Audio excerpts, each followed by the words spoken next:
அப்படியே பாருங்க, நல்ல வடிவாக இருக்குதா? நாங்கள் தங்க போகிற அறையின் பெருமதி தெரியுமா உங்களுக்கு? $350 இலங்கை மதிப்பில் அண்ணளவாக 1,17,000 ரூபாய் பெறுமதியிலான அறையில தங்க வந்த எனக்கு இன்ப அதிர்ச்சி தந்திருக்கிறார்கள்.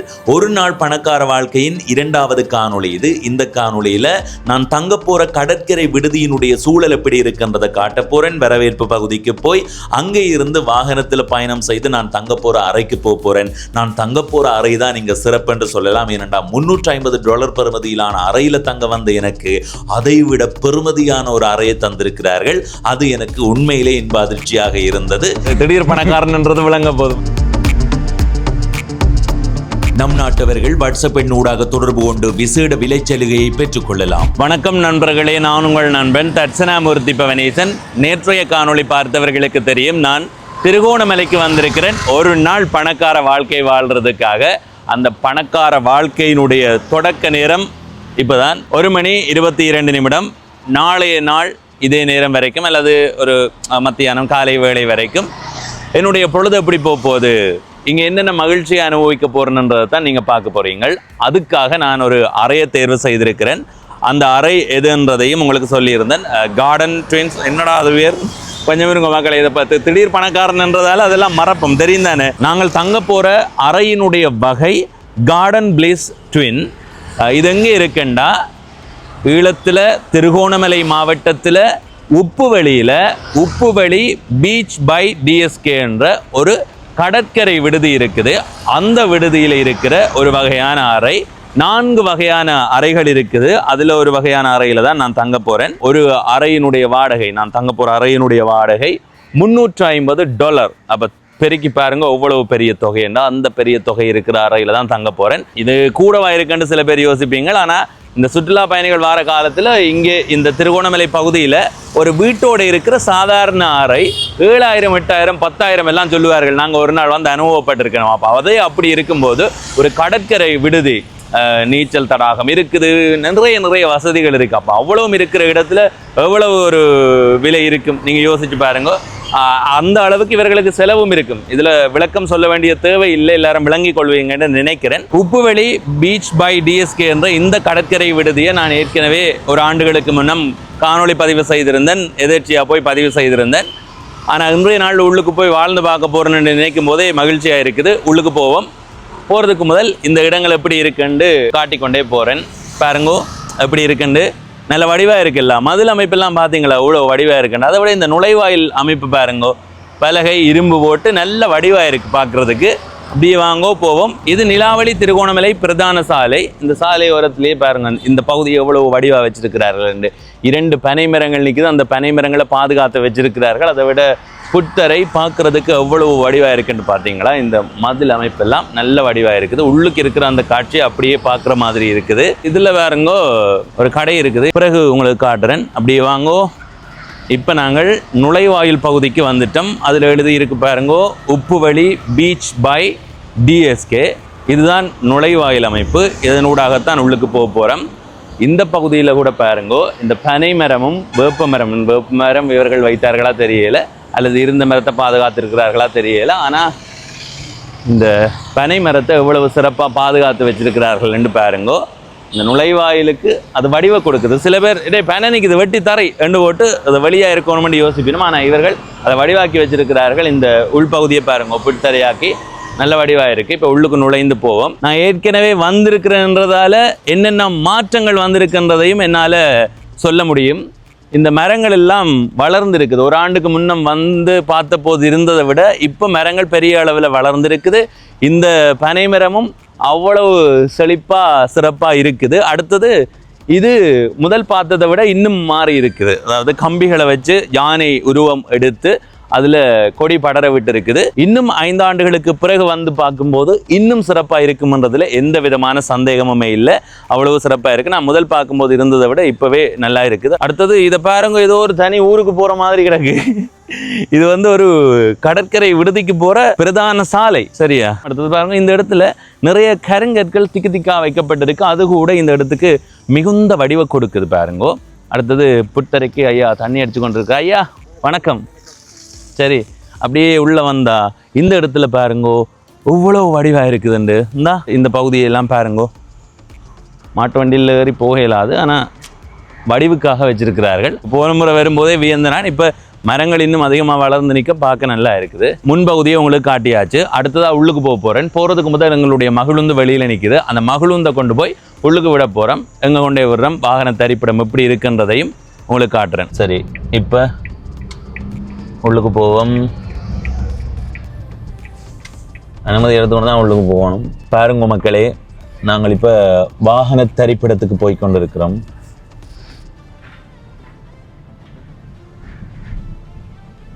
எனக்குள்ள வாகன தரிப்பிடத்தையே பாருங்க மக்களே எப்படி இருக்குன்னு. அட கடவுளே, அருமையடா அருமை. சரி, எங்களுடைய மகிழுந்த உள்ளுக்கு கொண்டு போய் விட்டாச்சுது. இந்த வாகன தரிப்பிடம் எவ்வளவு சிறப்பாக இருக்குன்னு பாருங்க. நல்ல வடிவாக இருக்குதுல்ல.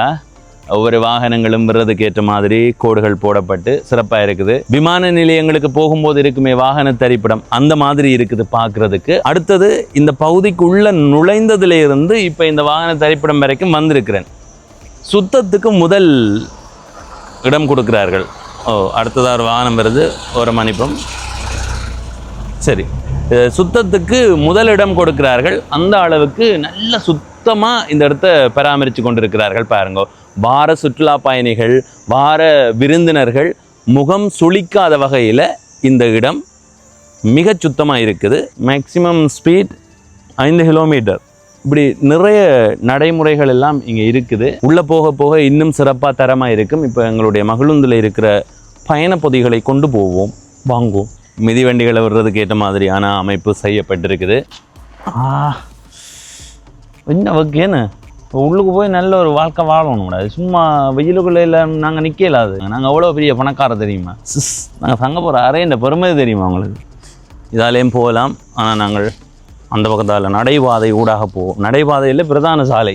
இந்த பகுதியை பார்த்தீங்களா, அவ்வளோ வடிவாக இருக்குது இந்த தரைப்பகுதி. நடைபாதை அமைக்கப்பட்டிருக்குது. இதில் மகிழ்ந்து விடுறதுக்கான இடமா இல்லை தற்காலிகமாக விட்டுருக்கிறார்களான்னு தெரியலை. நாங்கள் எவ்வளவு நேரமும் பார்த்து கொண்டு வந்த பகுதியை விட இந்த பகுதியை பாருங்கள் எப்படி இருக்குண்டு. இதால் தான் உள்ளுக்கு போகணும். வாங்க போவோம். வணக்கம் வணக்கம். எப்படி சுகம்? சரி சரி. வணக்கம். எப்படி சுகம்? சரி சரி. வரவேற்பு பகுதிக்கு போய் பிறகு அறைக்கு போவோம்.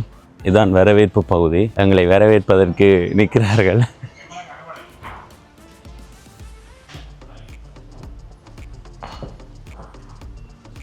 வணக்கம். ஓகே, எப்படி சுகமாக இருக்கிறீங்களா? சாப்பிட்டீங்களோ? சாப்பிட்டாச்சு. இந்த பகுதியை நான் ஏற்கனவே வரும்போதும் காட்டியிருக்கிறேன். ஆனால் ஒரு கடற்கரைக்கு போவோமே, அந்த பகுதியில் வெள்ளைக்காரர்கள் நிற்பினுமே, அப்படித்தான் நீங்கள் நடமாடி தெரியணும். நிறைய வெள்ளைக்காரர்கள் மக்களே. ஆமாம், இதில் பாருங்க இங்கே என்ன சேவைகள் இருக்குன்றது எழுதியிருக்கு. கோணேஸ்வரம் கோயில் வந்து ட்ரிங்கோட ரொம்ப ஃபேமஸான இலங்கையிலே பார்த்தாலும் இது ஒரு கோணேஸ்வரம் சொல்கிற ஒரு ஃபேமஸான. மிச்ச தமிழாக்களோ இல்லாட்டி இந்தியாவிலேருந்து வர ஆக்களோ நிறைய பேர் இந்த கோணேஸ்வரம் பார்க்க வரும். அதே போல் வெள்ளக்கார ஆக்களுக்கும் நாங்கள் என்ன செய்கிறது, இங்கேருந்து நம்மளோட வாகனம் இருக்க ஹோட்டல் வாகனம், சரி, அந்த வாகனத்தை கூட்டிகிட்டு போய் நாங்கள் இந்த கோணேஸ்வரன் விசேஷத்தை பற்றி அவங்களுக்கு எக்ஸ்பிளைன் பண்ணுவோம். சரி, அவங்களுக்கு இதை பற்றி நல்ல சரியான முறையில் சொல்லி விஷயத்தை சொல்லி வரலாறு அதன் சிறப்புகள் எல்லாம் சொல்லுவோம். சரி சரி. இப்போ இங்கே இருந்து கோணேஸ்வரத்துக்கு மட்டும்தான் கூட்டிகிட்டு போவீங்களா? அதை தாண்டி இப்போ இதில் இந்த போட்டிங் அப்படின்னு எல்லாம் இருக்குல்ல? டெம்பிள் அடுத்தது அந்த முன்னுக்கு இருந்ததில் போட்டிங் இருந்தது அங்கே. இது அது மற்றதா டால்ஃபின் பார்க்க போகிறது இல்லை? டால்ஃபின் பார்க்க போகிறது. இதையும் காட்டுறேன் கிட்ட காட்டிடுங்க. சரி, ட்ரிங்கோமலையில் வந்து கடல் பார்க்க வரவங்க தான் கூட. உண்மைதான். மற்றபடி பிஜன் ஐலண்ட் சொல்லி புறாமலை ஒரு செஞ்சுரி ஒன்று, அதை பார்க்க வரக்கூடிய. அதே போல் இந்த வெயில்ஸ், ப்ளூ வெயில், ஸ்பெர்ம் வெயில், ஸ்பினர் வெயில், டால்ஃபின்ஸ். ஆனால் இது டால்ஃபின் தான் கூடுதலாக வரும். இதெல்லாம் கண்டதில்லை நான். இதுக்கு இருக்குது. எந்த காலத்தில் இது வரும்? இது நீங்கள் முக்கியமாக பார்க்கலாம் ஜூலைலேருந்து செப்டம்பர் வரைக்கும். சரி. இந்த இப்போ இங்கே வந்தால் அவங்க என்ன தங்களுக்கான தேவை இருக்குன்றதை சொன்னால் நீங்கள் இதெல்லாம் சுற்றி காட்டி செஞ்சு தருவோம். இது போட் டயர் இருக்குது. இது ஃபேமிலியாகவும் போகலாம், இல்லாட்டி ப்ரைவேட் போட்டாகவும் போகலாம். சரி சரி. ஷேரிங் போகலாம். சரி சரி. இங்கே வாரவர்கள் இணையத்தில் பதிவு செய்யலாம் booking.com. ஆன்லைன் ஆனால் அது கொஞ்சம் கூடவா இருக்குமே என்ன செலவு உங்களை தளத்துக்கு நேரடியாகவே செய்ய அதில் நீங்கள் செலவு எங்களோட டிரெக்டாக புக் பண்ணும்போது டிஸ்கவுண்ட்ஸ் நாங்கள் தருவது ஓ சரி சரி சரி இப்போ இதே வந்து நிற்குது உங்களுக்காக. அப்போ இதுலேயே போக போகிறோம். ஓ இதில் தான் போகும். சரி வாங்க வருங்க. ஐயோ அங்கே இந்த ஊருக்கு சின்ன பிள்ளைகள் நடந்துட்டு மாதிரி பார்க்குற இடமெல்லாம் வெள்ளைக்காரர்களாக தான் இருக்கு. அப்போ அவ்வளோ சிறப்பாக இருக்குன்னு. இந்த ஜூலை ஆகஸ்ட் செப்டம்பர் வந்து கூடுதலாக வெள்ளாக்கள். சரி சரி சரி வாங்க போவோம். காரிலே வந்தீங்க? ஓ மக்களே சும்மா வாழ்க்கை இல்லை பணக்கார வாழ்க்கை வாழ்கிறேன் பாருங்க. உள்ளுக்கு ஒரு அறையில் தங்க போகிறதுக்கே எனக்கு பெரிய மரியாதையெல்லாம் தருவாடுது பாருங்க. நாங்கள் போகிற பகுதியும் அப்படியே பார்த்து கொண்டு வாங்கோ. இந்த பகுதியை பாருங்கள் எப்படி இருக்குன்ட்டு. இதுதான் வரவேற்பு பகுதி. நாங்கள் உள்ளுக்கு போய் வந்த நாங்கள் இங்கே இருந்து நாங்கள் போகிற அறை இந்த பக்கம்தான் இருக்குது. நாங்கள் தங்க போகிற அறை என்ன கார்டன்.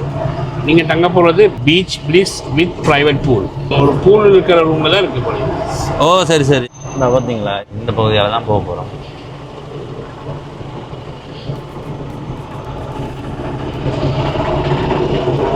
எப்படி இருக்குன்னு எப்படி இருக்கு தரம்.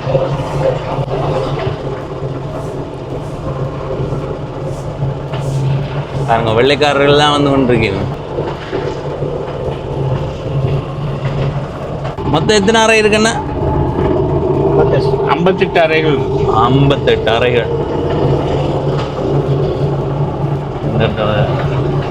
ஆமா மரங்கள் எல்லாம் நல்லா வளர்ந்தது என்ன வளர்ந்துருக்கு. கடந்த ஆண்டு வரும்போது இருந்ததை விட தரமாக வந்துடுது பாருங்க. இப்போ இதில் 4 வகையானது இருக்குது. Beach bliss with private pool. இந்த பூல் இருக்குது. அது வந்து எவ்வளோ $700. $700. அதுலேயே அப்போ தங்க போகிறோம். ஆமாம் பான் போகிறோங்க. நம்ப முடியலையா? இல்லை இல்லை அப்போ அந்த காணி 2 பேரும் இப்போ காணி விற்கணும். இன்றைக்கு ஒரு அறையில் தங்க போகிறேன். இதை நாங்கள் வந்து முன்னுக்கு ரெண்டு சொல்லும்போது கார்டன் பிளேஸில் தான் தங்க போகிற மாதிரி. இதில் கீழே ரூமில் தான் கார்டன். அதுதான் கார்டன் பிளேஸ். கடந்த காணொலியில் நீங்கள் பார்த்துருப்பீங்க கார்டன் பிளேஸில் தான் தங்க போகிறேன்னு சொல்லியிருந்தேன். ஆனால் வந்த உடனே எங்களுக்கு ஒரு பெரிய இன்ப அதிர்ச்சியை கொடுத்துருக்கிறார்கள். $700 அறையில் தாங்க போகிறோம். எவ்வளோ? 2,35,000. இப்போ தங்க போகிறதா? இப்போ இந்த காலப்பகுதியில் இந்த ரூம் வந்து இந்த ப்ரைஸ் தான் எங்களை சீசன் ஆஃப் சீசன் சொல்லி இருக்கு. அந்த சீசன் ஆஃப் சீசனில் எவ்வளோ போகும்? ஆஃப் சீசனில் இது ஒரு வெள்ளைக்கார ஆக்களுக்கு $300 $350. அப்போ இங்கே எங்கே தமிழாக்கள் வந்தால் தமிழாக்கள் வந்தால் இப்போ போது தமிழாக்களுக்கு இந்த ரேட் வந்து 1,14,000. 1,15,000. ஆமாம். ஓ சரி. அப்போ தமிழாக்களும் குறைச்சி கொடுக்குறீங்களா? ஆமாம். தமிழாக்கள் இல்லை, இளைஞர்களுக்கு. எங்கள் நாட்டில் இருந்து வந்தால் அவர்களுக்கு 1,15,000. ஆமாம். ஒரு நாள் அறை வாடகை. சரி என்னோட படம் எடுத்து எடுக்கணுமா? பணக்காரன் வந்து சரி சென்று வாரம். நன்றி நன்றி. $700. சும்மா இல்லைடா $700 வாடா. இதால் போகிறது அங்கே முன்னுக்கு பாதை இருக்கு. சரி சரி வாங்கோ. இது 106வது எண் இருக்கிற அறை. சரியா இதுதான் நாங்கள் தங்க போகிற அறை. எல்லா வெளிச்சம் போட்ட உடனே எப்படி இருக்குன்னு பாருங்கோ. குளிரூட்டி இருக்குது, மின்விசிறி இருக்குது, ஒரு பெரிய தொலைக்காட்சி தட்டு. பெட்டியில் தட்டு. இப்போ தட்டு தான் என்ன பெட்டியாக வரையில் தட்டு. ஒரு சொகுசு இருக்கை. இதில் வச்சு ஏதாவது வேலை செய்கிறதுக்கான இன்றைக்கி இதில் வச்சு எடிட் செய்யலாம். என்ன எல்லாத்துலேயும் இருந்தா சரி அதுலேருந்து எடிட் செய்யலாம். அடுத்தது கட்டில் அமைப்பு பாருங்கோ. 2 பேர் நித்திரை கொள்வதற்கான கட்டில் அமைப்பு. இந்த பகுதியில் திரிகோணமலையினுடைய அடையாளத்தை பிரதிநிதித்துவப்படுத்துகிற மாதிரி அமைப்பு இருக்குது. சரி அடுத்தது இது குளிர் ஊட்டி. உள்ளே இருக்கிறது அதை விட போய் பார்க்கட்டோமா? வாரன் போகிறோங்க அப்பா கடிப்போம். என்னுடைய மற்ற ஃபோனுங்க அங்கே இருக்குது. சரி சரி தேநீர் போட்டு குடிக்கலாம். சரி சரி சரி தண்ணி போத்தல் கட்டணுமா? இதில் இருக்கிறதெல்லாம் இலவசம். மேலதிகமாக நீங்கள் ஆடம்பரத்துக்கு போனீங்கன்னு சொன்னால் கட்டணம்.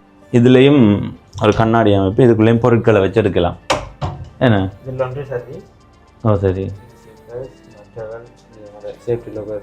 சரி சரி சரி சர்வீஸ் நடக்குது, கிளீனிங் சர்வீஸ் நடக்கிறது. நான் இதில் வைப்போன்னு தான் கொண்டு வந்தேன். நான் 1,15,000 ரூபா. அதை கொடுத்துட்டு சும்மா ஆனால் உண்மையாக இது உங்களுக்கு பார்க்கும்போது இது பெரிய செலவு மாதிரி இருக்கும். ஆனால் வெளிநாட்டு சுற்றுலா பயணிகள் இதை வந்து சாதாரணமாக தான் எடுத்துக்கொள்வார்கள். உங்களுக்கு இது விளங்கும் என்று நினைக்கிறேன். வந்தால் இது குளியலறை. சரி, ப்ரஷ்ஷும் இருக்குதான், எல்லாமே புதுசாக உங்களுக்காக வழிபடும். இதெல்லாம் இருக்குது. சரி சரி சரி, வாங்குவோம். இதுதான் இந்த விடுதியினுடைய அமைப்பு. விடுதின்றதை விட ஒரு பெரிய ஒரு ஊரின் அமைப்பு பாருங்க. இதில் நாங்கள் வந்து காட்டின முன்பகுதி, இதில் வந்து ரிசப்ஷன். நாங்கள் வந்து இப்போ உள்ளுக்கு போய் இருந்துட்டு வந்தோமே அந்த பகுதி. அதால் அப்படியே வந்து நாங்கள் இதில் நிற்கிறோம். பக்கத்தில் போனால் இதில் நீச்சல் தடாகம் இருக்குது. அதை விட எங்களுக்கு நீச்சல் தடாகம் இருக்குது. ஒரு பெரிய நீச்சல் தடாகம் இருக்குது. அந்த நீச்சல் தடாகத்தை தாண்டி போனால் என்னன்றதை அடுத்த காணொலியில் பார்க்க போகிறீங்க. சரியா? இதால் முன்னும் சரி, வாங்கோ வாங்க வாங்க வாங்க. நீச்சல் தடாகம் இருக்கு. இன்றைக்கு நீச்சல் தடாகத்தில் ஒற்றே குளிப்பு தான். அப்படியே பாருங்க, நல்ல வடிவாக இருக்குதா? நாங்கள் கொஞ்சம் ஓய்வு எடுத்துட்டு இரவு குளித்தா தான் நல்லா இருக்கும். என்ன இப்போ குளித்தா பக்கமே இருக்கும் மக்களே. ஒரே வெள்ளைக்காரர் நாங்கள் இதில் என்ன டேய் பண்டியடா சுடுங்கடான்னு பண்டி என்ன நினைச்சிருவாங்க எங்களை. இதில் பெருசாக குளிச்சா விளங்க, ஏன்னா எல்லாம் கார்டன் அதுக்கு ஏற்ற மாதிரி செட் பண்ணி. சரி சரி, அப்புறம் குளிச்சு விடுவோமா? சரி அண்ணா, நன்றி. மினக்கட்ட எங்களுக்கு வந்து இந்த இடங்களை சுற்றி காட்டினதுக்கு. ஹெல்ப் தேவைன்னா 0க்கு டயல் பண்ணுங்க. 24 hours செக்யூரிட்டி ரிசப்ஷன் ஏரியா எல்லாம். சரி, என்ன தேவை என்னாலும் பூச்சியது காலத்துனா உடனடியாக தேடி வருவேன் எங்களை. சரியா, நன்றி. இதில் வந்து உப்புவெளி பீச் பை டிஎஸ்கேயில் என்னென்ன சேவைகளை நாங்கள் பெற்றுக்கொள்ளலாமோ அதெல்லாம் இருக்குது, வந்து பார்க்கலாம். ப்ரைவேட் கார் மேக்ஸிமம் 3 guests அப்படின்னு சொல்லி அதுக்கான கட்டணங்கள் எல்லாம் போட்டிருக்குது. ப்ரைவேட் போர்டு இருக்குது, மேக்ஸிமம் வந்து 3 guest போகலாம். $160. சரியா? அப்படி நிறைய சிறப்புகள் எல்லாம் இங்கே இருக்குது பாருங்க. நீங்கள் எங்கெங்கே போக போகிறீங்களோ அதுக்கேற்ற மாதிரி இந்த இதில் பார்த்து போகலாம். இல்லை மக்களை நீங்கள் சில பேர் பார்த்துட்டு என்னடா இது காணாத கண்ட மாதிரின்னு யோசிப்பீங்க. உண்மையாக இதெல்லாம் எங்களுக்கு சாதாரணம். ஏன்னா நாங்கள் பணக்காரர், எங்களுக்கு இது சாதாரணம். இப்போ திருகோணமலையில் வெவ்வேறு இடங்களில் இருக்கலாம், ஆனால் இது ஒரு தமிழரினுடையது. அதாவது லண்டனில் வாழ்கிற ஈழத்தமிழர் ஒருவரினுடைய ஒரு இடம்தான் இது. இது எவ்வளவு சிறப்பாக அமைச்சு வச்சிருக்கிறார் பார்த்தீங்களா? இதன் மூலமாக எவ்வளவு சுற்றுலா பயணிகள் வந்து மகிழ்ந்து போகிறார்கள் என்பது உங்களுக்கு விளங்கும் என்று நினைக்கிறேன். இந்த கட்டடத்தை பார்க்கும்போது வர மகிழ்ச்சியை விட இது ஒரு தமிழருடையது என்று சொல்லும்போது அதில் என்னை அறியாத ஒரு பெரிய மகிழ்ச்சி வருது. தேத்தனியை போட்டு குடிக்க போகிறோம். உங்களுக்கும் தேத்தனி வேணுமா? சரி, அப்போ நான் எனக்கு மட்டும் காஃபி மேட் எது போடுவோம்? சரி, காஃபி மேட் போடுவோம். Uppuveli brown sugar, Uppuveli white sugar. பார்த்தீங்களா, எல்லாமே இருக்குது. நீங்கள் என்ன தேவையோ அதை இங்கே எடுத்துக்கொள்ளலாம். தில்மா இங்கிலீஷ் பிரேக்ஃபாஸ்ட் ஒன்று இருக்குது. எல்லா விதத்துலேயுமே இருக்குது. நாங்கள் இதை போடுவோம். இந்த தேநீர் போடும் வரைக்கும் இப்போ நாங்கள் தங்கி இருக்கிற இந்த இடம் எப்படி இருக்குன்னு இசையோட பாருங்க.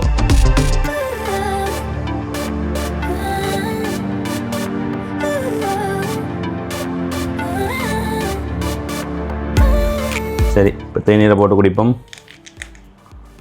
கணக்காக வேண்டாம். Brown sugar. சரியா?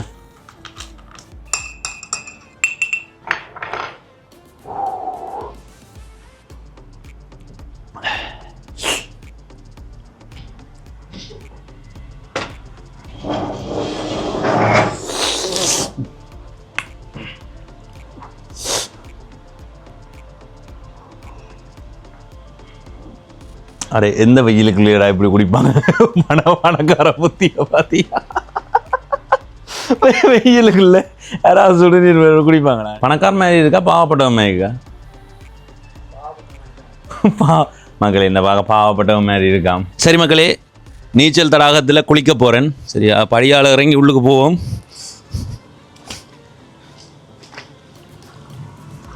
அம்மா, சும்மா சொல்லக்கூடாது. இந்த இடம் எங்களுக்கு பெரிய அளவான மகிழ்ச்சியை கொடுக்குது. நண்பனோட வந்திருக்கே இவ்வளவு மகிழ்ச்சியண்டா. உள்ளுக்கு அறையில் இருந்து, சுத்தத்தில் இருந்து, பாதுகாப்பில் இருந்து, அதே மாதிரி இப்படியான மகிழ்ச்சியான பொழுதுகளில் இருந்து, அதே மாதிரி இந்த நாங்கள் தங்கி இருக்கிற இடத்துல இருக்கிற சுற்றுச்சூழல் பச்சை பசையல் என்று இருக்கிறதுல இருந்து எல்லாமே மிகச்சிறப்பாக இருக்குது. இப்போ நீங்கள் பார்க்குற இந்த மரம் இருக்குல்ல, இந்த மரம் கொஞ்சம் காலம் போக இன்னும் பெருசாக வளர்ந்து நிற்கும் போது அது இன்னும் வித்தியாசமாக இருக்கும். இந்த தண்ணி ஏன் இப்படி வந்து கொண்டு இருக்குன்னா சுத்திகரித்து கொண்டு இருக்குமாம், அப்படி சொல்லியிருக்கிறார்கள். எனவே எல்லா விதத்திலையுமே இது ஒரு சிறப்பான இடமாக இருக்கும். வேறு ஏதாவது கருத்துக்கள் சொல்கிறதுக்கு இருக்கா? வேறு ஒன்றுமே இல்லை. நாங்கள் குளிச்சுட்டு வாரம் காத்திருங்கோ. நேரம் 4:12 குளிச்சாச்சு. இதில் என்ன படுக்கையில் நித்திரையை கொள்வோம் என்ன? ஆமாம், படுத்தது தான் யோசிக்கணும் என்ன எப்படி சுகம். அடே சாப்பிடணும் என்ன? இன்னும் வந்ததுக்கு மத்தியான சாப்பாடு சாப்பிடல மக்களே. சாப்பிட்றதுக்கு சொன்னவர்கள், ஆனால் இன்னும் நாங்கள் போகையில் குளிச்சுட்டு வரோம்னு சொல்லி நேரம் கடந்து போச்சுது. இப்படி போவோம் வாங்கோ. இதுதான் நாங்கள் சாப்பிட போகிற உணவகம். இந்த உணவகத்தினுடைய அமைப்பை பாருங்கோ, நல்ல வடிவாக இருக்குது. இந்த உணவகத்தினுடைய பெயர் இன்னும் உங்களை கவரும் என்று நான் நம்புகிறேன். ஏனெண்டா இதில் பாருங்க எழுதியிருக்கு த அலை டெக். அதுவுமே இந்த அலை என்ற சொல் தூய தமிழ் சொல். இதில் ஆனா மாதிரியும் வந்திருக்கு பார்த்தீங்களா? வெறுமனவே ஏ என்று போடாமல் இதில் ஆனாண்ட சொல்லும் பயன்படுத்தப்பட்டிருக்கிறது என்பது இங்கே ஒரு தனிச்சிறப்பை பெறுது. உள்ளுக்கு போய் சாப்பிடுவோம் வாங்க. எங்கே போயிருப்போம், ஒரு இடத்தை முதல் தேர்வு செய்வோம். சரி, இங்கே இருந்து சாப்பிடுவோம். அதில் என்னென்ன சாப்பாடு இருக்குன்றதை பார்ப்போம். அதுக்கு முதல் ஒரு அண்ணாவை கூப்பிட்டு கதைப்போம். ஒரு தம்பி வர. வணக்கம். தம்பியோட முதல் கதைப்போம். வணக்கம். வணக்கம். உங்களோட பெயர்? இந்த பேர் சந்திரமோகன். சந்திரமோகன். உங்களோட ஊர்? கிளிநொச்சி. இங்கே எவ்வளோ காலம்? ரீசெண்டாக தான் அவர் போன மாதம் தான் வந்தேன்னா. சரி, இந்த உணவகத்தில் என்னென்ன சிறப்பு இருக்குது? சிறப்பு இங்கே வந்து எல்லா நாடுகள்லையும் இருக்கிற உணவு அது மெனுவாகவே வச்சுருக்கோம். ஸ்ரீலங்கன் ஃபுட்டும் தனியாக ஒரு மெனு வச்சுருக்கோம். சரி, எல்லாம் இருக்குது. பொறுத்த வரைக்கும் ஃபிஷ் இருக்குது. எந்த வகையான உணவை அதிகமாக விரும்பி சாப்பிட்றாங்க? இங்கே வந்து கூடுதலாக ஸ்பைசி ஃபுட், ஸ்ரீலங்கன் ஃபுட்ஸ் கொஞ்சம் கூடுதலாக போகிறது. பீஃப், மட்டன் அது கூடுதலாக எடுக்கிறவங்க. சரி. அண்டு ஃபாரினர்ஸ் வந்தால் கூடுதலாக ஃபாரின் ஃபுட்ஸ் தான் கூடுதலாக போகுது. சரி சரி சரி. இப்போ நாங்கள் என்ன சாப்பிடணுன்றதை முடிவு செய்கிறேன். மெனு தருவோம். தாங்க. யா, சரி, நான் இதில் இருந்தே சாப்பிட்றேன். ஏன்னா கொஞ்சம் வெளிச்சமாகவும் இருக்கணுமெண்டா இதில் இருப்போம். அடுத்தது இங்கே இருக்கிற இருக்கை அமைப்பு பாருங்க, நல்ல வடிவாக இருக்குது. Excuse me. சரி. யா, இது வந்து வைன் மெனு, ஆல்கஹால் மெனு. சரி சரி. முதல் நான் இதை பார்க்குறேன். யா, இல்லை. சரி, அடுத்தது இது வந்து பீவரேஜில் ஆல்கஹாலும் ஜூஸ் எல்லாம், சோடா அது இது எல்லாம் இருக்கும். ஜூஸ் வகைகள் எல்லாம் இருக்கு. இது வந்து ஸ்ரீலங்கன் ஸ்பைசி ஃபுட். சரி, அடுத்தது இதுதான் எல்லா நாடுகளையும் இருக்கிற அலாகாட் மெனு, எங்களுடைய ஸ்பெஷல். சரி சரி. அது இது வந்து browns, cutter fish, chicken, beef, அது உங்களுக்கு ஏற்ற மாதிரி எவ்வளோத்துக்கு வேணுமோ அதுக்கேற்ற மாதிரி ஃப்ரை பண்ணி அவிச்சு அப்படி தருவோம். நாங்கள் கேட்குற மாதிரி கேட்குற கிராமில் அதுக்கேற்ற மாதிரி தருவோம். சரி சரி. சரி, இது இருக்கட்டும். இப்போ நாங்கள் என்னத்தை சாப்பிட்டா நல்லா இருக்குன்னு நினைக்கிறீங்க? உங்களுக்கு ஏற்ற மாதிரி நாங்கள் இன்றைக்கி உங்கள்கிட்டயே பொறுப்பத்த ஆரம்பிச்சரியோ. ஏன்னா நான் வந்து இப்போ பணக்காரன், ஒரு நாள் பணக்கார வாழ்க்கையை வாழ்கிறேன் சரியோ. அப்போ நாங்கள் ஒரு அப்படி கடையாக போய் சாப்பிட்டு ஒவ்வொரு நாளைக்கு ஒவ்வொரு மாதிரி சாப்பிடுவோம். இப்போ இங்கே என்ன நல்லதுன்றது எங்களுக்கு தெரியாது தானே. அப்படி சொல்லித்தான் நாங்கள் இப்போ சாப்பாடு வேண்டாம் போகிறோம். இப்போ எங்களுக்கு தெரியாது தானே. ஏன்னா உங்களுக்கு விளங்குதான், நான் ஒரு பணக்காரன் பார்க்க தெரியுதா, விளங்குதா? தெரியுது. அப்போ இந்த பணக்கார வாழ்க்கை வாழைக்க இப்போ நானா கேட்க அது இல்லைன்னா எனக்கு உங்களுக்கும் சங்கடமாக இருக்கும், எனக்கும் சங்கடமாக இருக்கும். அப்போ எங்களுக்கு ஏற்ற மாதிரி ஏதாவது நீங்கள் உங்களுக்கு ஏற்ற மாதிரி என்ன கேட்டாலும் இங்கே கிடைக்கும். அதுக்கேற்ற மாதிரி தான் எல்லா செட்டப்பும் இருக்கு. சொல்ல மாட்டோம், வந்து கேட்டா இல்லைன்னு சொல்ல மாட்டோம், ஏதாவது அரேஞ்ச் பண்ணி தருவோம். இது சரியான சிக்கல்ல மாட்டுப்பட்டு போனது. திடீர் பணக்காரன்ன்றது விளங்க போதும் பார்க்குறாங்களுக்கு. Sea food rice, sea food kottu, and Jaffna மட்டன்டா 2 பராட்டா, மட்டன் கறியோட வரும். எங்களுக்கு 2 பேருக்கு அளவான சாப்பாடுண்டா இதை சாப்பிடலாம். அப்படி இல்லை, எங்கள் கூட மிஞ்சவும் கூடாது. ஏன் சொல்லுவோம், நாங்கள் கொஞ்சம் அப்படித்தான் மிச்சம் பிடிச்சி பணக்காரன். சரி, என்ன அப்படின்னா ஜெஃப்னா மட்டன் எனக்கு 2 பராட்டா ஒரு. சரி, அப்போ அதுதாங்கோ ஜெஃப்னா மட்டன். இப்போ நாங்கள் கேட்குற மாதிரி ஜெஃப்னா மட்டன் 2 பேருக்கு தாங்கோ. சரி சரியா. Lime juice. Lime juice. Yeah, சரி, காத்திருக்கிறோம். தேங்க்யூ. எவ்வளோ நேரம் ஆகும்? ஒரு 30 minutes. 30 minutes okay. சரி சரி, காத்திருக்கிறோம். எதாச்சியாக இருக்கும். சொல்லுங்க. Lime juice. சரி சரி, குடிப்போம். நன்றி. ஆனால் தம்பி பார்த்தியா, எங்களோட பெம்பிளாண்டு கதைச்சாலும் அந்த நடைமுறையை சரியாக பின்பற்றாங்கல்ல அந்த தம்பியை அது இன்னும் நிறைய தூரத்துக்கு கொண்டு போகும். தம்பிக்கு வாழ்த்துக்கள்.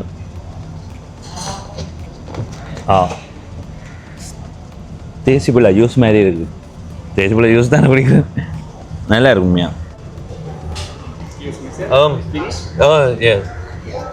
எலுமிச்சை சாறு குடிச்சிட்டேன்னு அடுத்ததாக சாப்பாடு வேற போகுது. வாரத்துக்கு முதல் சத்தியமாக என்னுடைய மனசில் இருந்த ஒரு உண்மையை சொல்கிறேன். இங்கே வந்து நாங்கள் உள்ளுக்கு வந்ததுலேருந்து இப்போ வரைக்கும் நாங்கள் இங்கே எந்த ஒரு பணியாளரை பார்த்தாலும் அவர்கள் வந்து எங்களோட அந்த ஒரு விதமான ஏதோ ஒரு தொடர்பை ஏற்படுத்தி கொள்ள பார்க்குற மாதிரி இருக்குது. அந்த ஒரு மகிழ்ச்சியான ஒரு தருணமாக அது இருக்குது. ஏனெண்டா பார்க்குறவர்கள்லாம் இப்படின்னு சிரிக்கிறார்கள், வணக்கம் சொல்கிறார்கள், ஹாய் சொல்கிறார்கள். உண்மையாக இதுக்குள்ளே வேற ஏதோ ஒரு வித்தியாசமான உலகத்துக்குள்ளே போன மாதிரி இருக்குது. இப்போ மற்றபடி நாங்கள் நண்பர்களை கண்டா வணக்கம்டா மாப்பிள்ளை என்ற மாதிரி சொல்லுவோம், அது வேறு. ஆனால் இது இங்கே இருக்கிற யாரையும் எனக்கு தெரியாது. வந்த உடனே நாங்கள் ஒரு விருந்தினர்களை வரும்போது எங்களை அனுசரிக்கிற விதம் நல்லா இருக்குது. நான் வந்த நேரம் நல்லா இருந்தது, நீங்கள் வரும்போது நல்லா இருக்குமென்று நம்புகிறேன். நன்றி. சரி, வாங்கோ வந்து பாருங்கோ எங்கள்ட சாப்பாட்டை.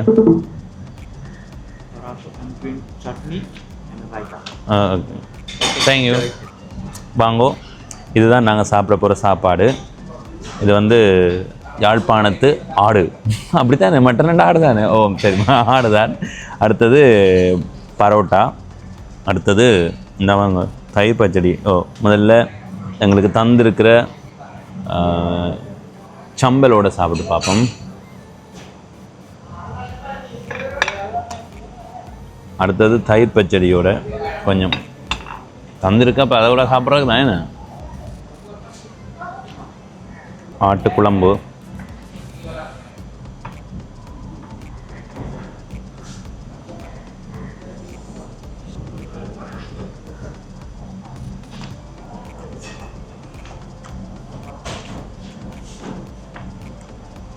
நல்ல சுவையாக இருக்குது மக்களே.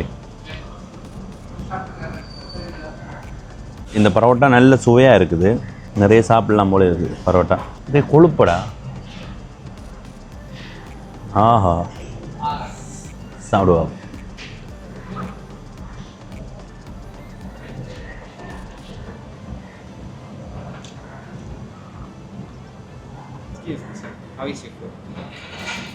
தரமாக இருக்குது. உண்மையாக நல்லா இருக்குது. இது ஆடுதானே?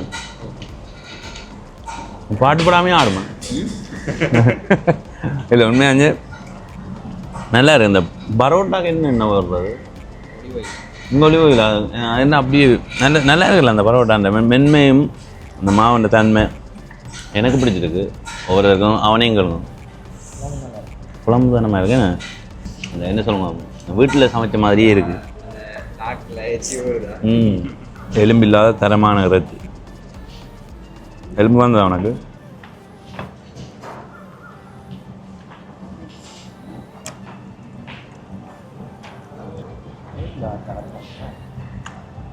உண்மையாக தான் வீட்டில் காய்ச்ச மாதிரி தான்.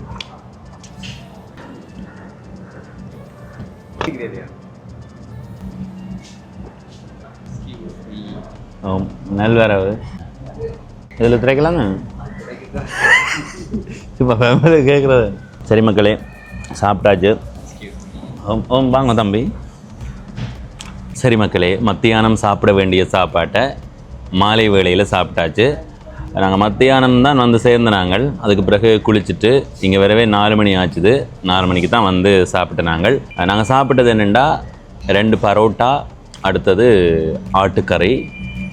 சாப்பாடு நல்லா இருந்தது, நல்ல சுவையாக இருந்தது. இன்னும் மேலதிகமாக சாப்பிடலாம்ன்ற அளவுக்கு அந்த சுவை எங்களை தூண்டியது. ஆனாலும் நாங்கள் அளவாகத்தான் சாப்பிட்டனாங்க. ஏனென்னா இன்னும் கொஞ்ச நேரத்தில் ஒரு பெரிய சம்பவம் ஒன்று செய்ய போகிறோம். அந்த சம்பவத்தை நீங்கள் இந்த காணொலியில் பார்க்க முடியாது, அடுத்த காணொலியில் பார்க்கலாம். இப்போ இந்த காணொலியில் இருந்து விடைபெறுகிறேன். இதுவரை பவனீசன் என்ற இந்த யூடியூப் தளத்தை சப்ஸ்கிரைப் செய்யாதவர்கள் சப்ஸ்கிரைப் செய்து பக்கத்தில் இருக்கிற மணிப்பொத்தன் பெல் ஐக்கானை அழுத்தி இணைந்திருங்கள். அப்போ தான் நான் பதிவேற்றுகிற ஒவ்வொரு காணொலியும் உங்களை வந்து சேரும். நன்றி, வணக்கம்.